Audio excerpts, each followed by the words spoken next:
Welcome back to the channel. Today we're with the Toyota BZ, depending on what market you're in, Ireland or the North American market. In other markets it is the updated and refreshed BZ4X. We're going to have a look around the outside, the inside, and more importantly take it out for a drive. Let's get started. They're doing a great job with the overall front styling on it, and it's got that Toyota signature Hammerhead design going on with that daytime running light that goes all the way along the front with your Toyota badging, and your glass black in underneath with your 360-degree camera and your parking sensors. So matte black down along the bottom, and you still have an element of this black cladding. Now in the North American market this has gone body coloured. We're still two-tone in the European market, and this is your headlight main beam. Comes in two different trims in Ireland, Sport and Premium, and it only comes in the bigger battery in Ireland. So in other markets you will get two battery sizes. We'll talk about that in a bit.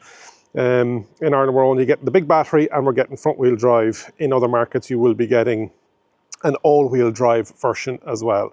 So very simple in Ireland, one battery size, two trims.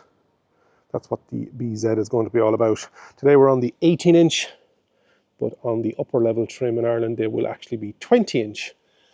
Charging port front left-hand side. I asked the question last night in the North American market. This is on the other side with NACS, but they're keeping it on the front left-hand side for the European market. On the entry-level trim, it'll be 11 kilowatt. On the upper-level trim, it'll be 22. And then you'll have CCS of 150 kilowatt DC peak. And so 10 to 80% in about 30 minutes.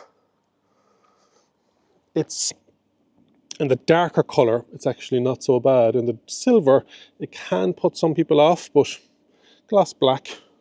Then there's matte black down along the bottom. Good sized door mirrors with some gloss and matte black indicator. 360 camera, retractable.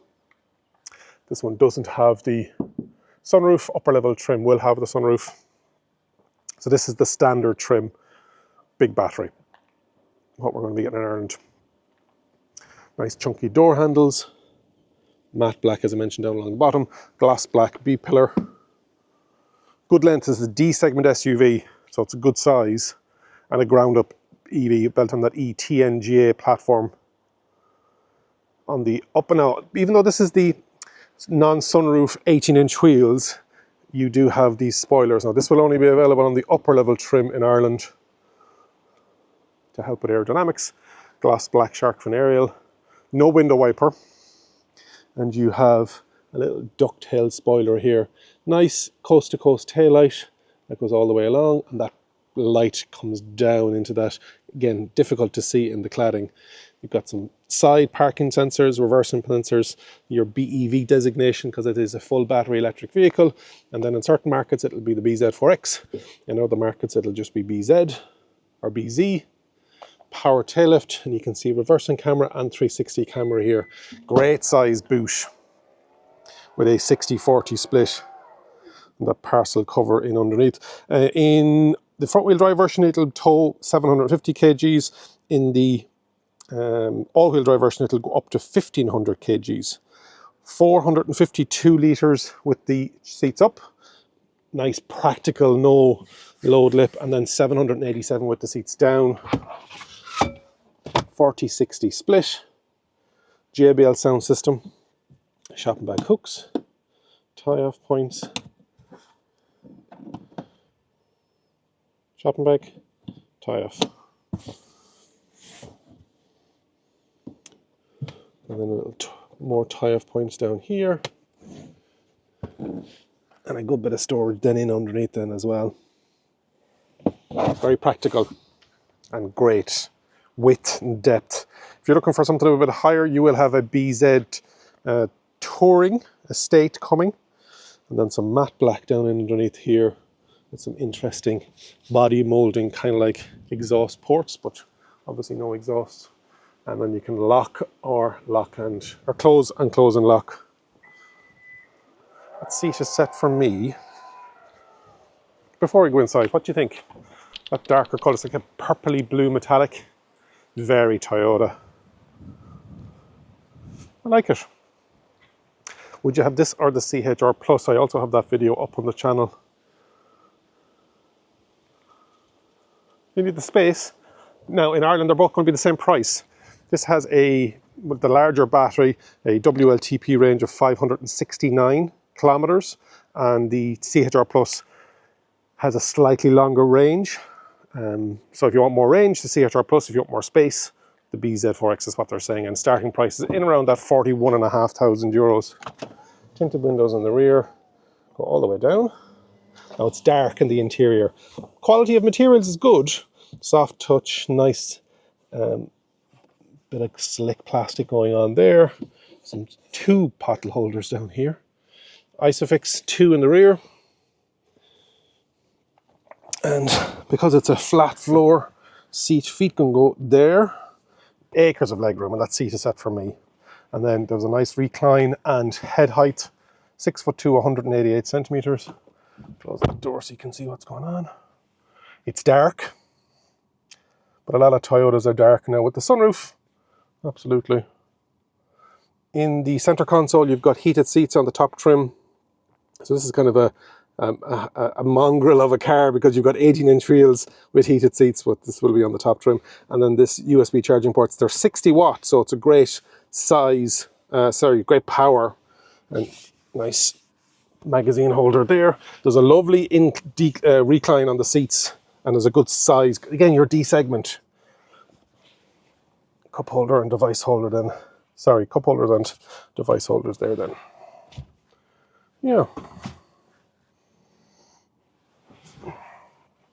Only complaint would be it's a bit dark.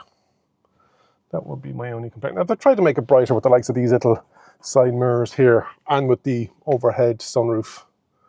Where else would a sunroof be dark but overhead? But up to the front, so plenty of space in the rear, no problem there. And then on the door, you've got your memory presets, L1, L2, and then your retractor, left and right adjuster for the side mirrors, central locking, your windows, and then your rear locking. This one has electronically adjusted seats with lumbar support. Nice comfortable seats actually. Nearly one piece. With the head height adjustability and the seatbelt adjustability as well. Head-up display. The driver Binnacle is very much back like a head-up display. It doesn't have those wings anymore, so it's a bit clearer. There's a lot going on in here. Actually, there's one thing going on here that I really like is they've started showing what the battery is going to be. If I change that, it is in here somewhere. Where is it? That's my audio. There we go.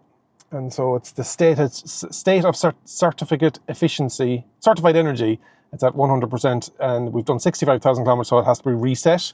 But that will tell you the state of health in the battery, which I think is interesting. Steering wheel, it's a bit low down for driving because you have to try and get over to get that Binnacle look. It's a full circular steering wheel. Lots of buttons going on here. It's just a bit low. Now, it has reach and rake in it, but if you start moving, it won't go up any higher than that for me anyway. But, and then in and out. But just the comment will be it's small, but it hasn't bothered me and it hasn't rubbed against my legs because I can low down. But yeah, that driver, display, steering wheel, leg combination might be something that you need to keep an eye on. Brightness of auto trip, automatic headlights, headlight washers, tailgate opening over my left knee, indicators, Regen braking, wipers on the right, and so cruise control on the right hand side, left hand side is voice, menu selection, volume, etc. This is taken straight out of Lexus, the RZ, and it is a 14-inch screen with a 12.9-inch visible, but you can also make it bigger. You can hide the rows underneath. It has some physical, actual buttons, physical knobs. So it's a nice combination of what's going on. Android Auto, Apple CarPlay mixed in. So you've got physical buttons. Then underneath you've got 2 wireless charging pads, hazard lights, your over for down, for reverse. You can see the 360 camera there then. And then parking, and then push for neutral. Electronic handbrake, parking cameras, hold, eco mode, snow off, and then over here would be X mode if it's an all-wheel drive version. Storage in underneath, more power, 12 volt USB Type Cs, and nice butterfly, very Lexus there as well. So the gloss black of the original BZ4X is gone, and this is a much nicer feel to it. Still no glove box in underneath here. This is a mid-cycle refresh. We probably will get that back just with the feedback, but you can see it's different shades of dark grey and black. As the quality is good. We've got ventilated seats and heated seats. And it has that heated panel on it as well. So down here is that heated panel. Headroom for me. Good size. What else have we got on the BZ4X stats before we take it out for a drive? The battery sizes are 57.7 kilowatt hour in other markets, and in Ireland we're going to be getting the 73.1 kilowatt hour front wheel drive. You can precondition the battery, which you couldn't do in the previous one. It is up to, we mentioned, a 230 horsepower on the front wheel drive, and then it's up to 224 horsepower, and then on the all-wheel drive it jumps up to 323. But we're not getting it. Battery is a strong point for Toyota, and the 30 years in the battery section with the Priuses, etc. And they're giving a 10-year, 1 million kilometer warranty. Yeah, that is the updated BZ. Let's take it out for a drive. What's it like driving the BZ? Power button, over for drive. They've really worked on the sound insulation. They've worked on the noise, vibration and harshness, and just carrying it on from their cousins in Lexus, the fact that we're getting some of the Lexus running gear, technology regarding the screens, etc. But they've done a lot with the suspension. Some of the journalists on the trip were saying that they've gone on some bumpy roads and they felt that it was a small bit unsettled. I haven't found that, and this morning I did a national parks route in the all-wheel drive version, which we're not getting to Ireland, but very capable, obviously developed in partnership with Subaru. And so you have X mode. This is some cobbles and some speed bumps.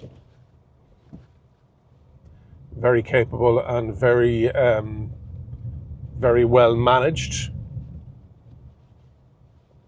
Visibility is good, blind spots, and in this version that we have here on the press drive, we have a digital rear view mirror. No real need for it because you do have decent visibility out of the rear with that central smaller headrest. Speed sign recognition, we're in a 30 zone here, so very slow, but considered. And what we will do is head down towards the A7 motorway here in the south of Spain. Rock of Gibraltar is just off the coast here, so we can see it when you're further up.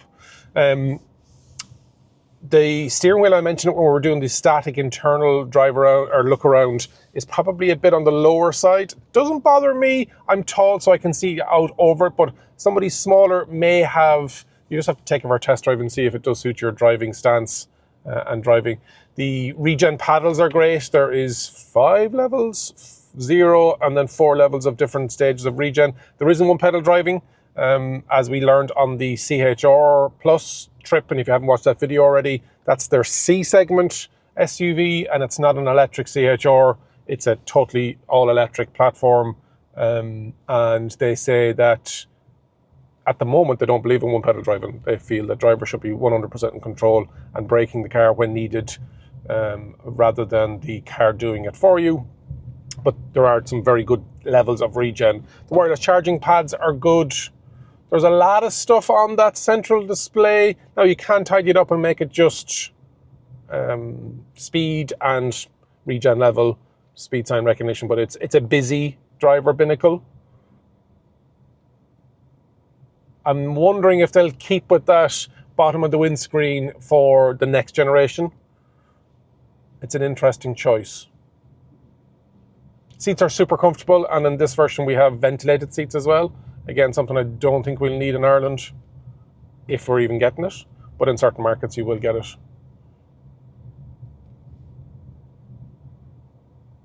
trying to keep under this 30km/h speed limit before we get out onto the bigger roads here. Good. Brakes are good. There's a nice blend between Regen and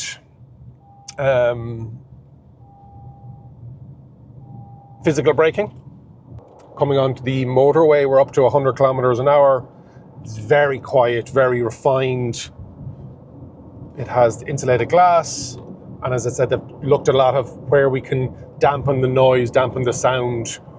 So they've done a really good job there. Efficiency, we're getting 17.5 kilowatt-hour per 100 kilometers.